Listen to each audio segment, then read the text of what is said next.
Pag-usapan naman natin yung tungkol sa hinang. Ang hinang ay simpleng pagdudugtong. So, wala masyadong gagawin, idudugtong lang. Pangkaraniwang ginagawa ito sa necklace, chain, at saka sa bracelet.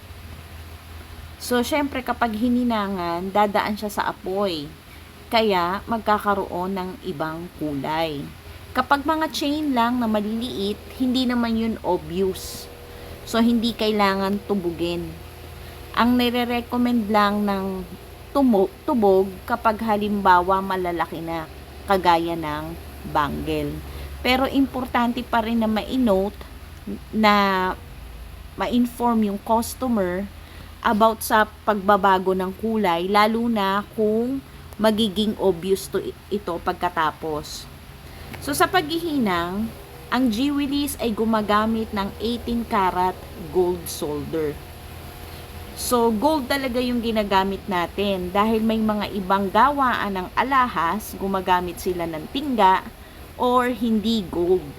Kaya ang resulta, nagiging maitim at nasisira ang alahas.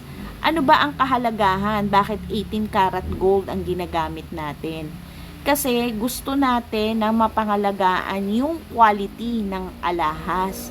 Hindi siya masira. Dahil pag nasira siya, hindi na siya pwedeng tanggapin sa sanglaan. Bababa yung quality.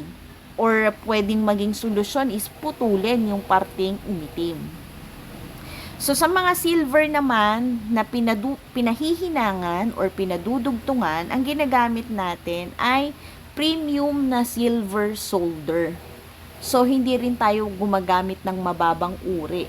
So, isa ito sa mga maipagmamalaki natin sa jewelries. Kasi yung mga ginagamit natin ay maaayos talaga.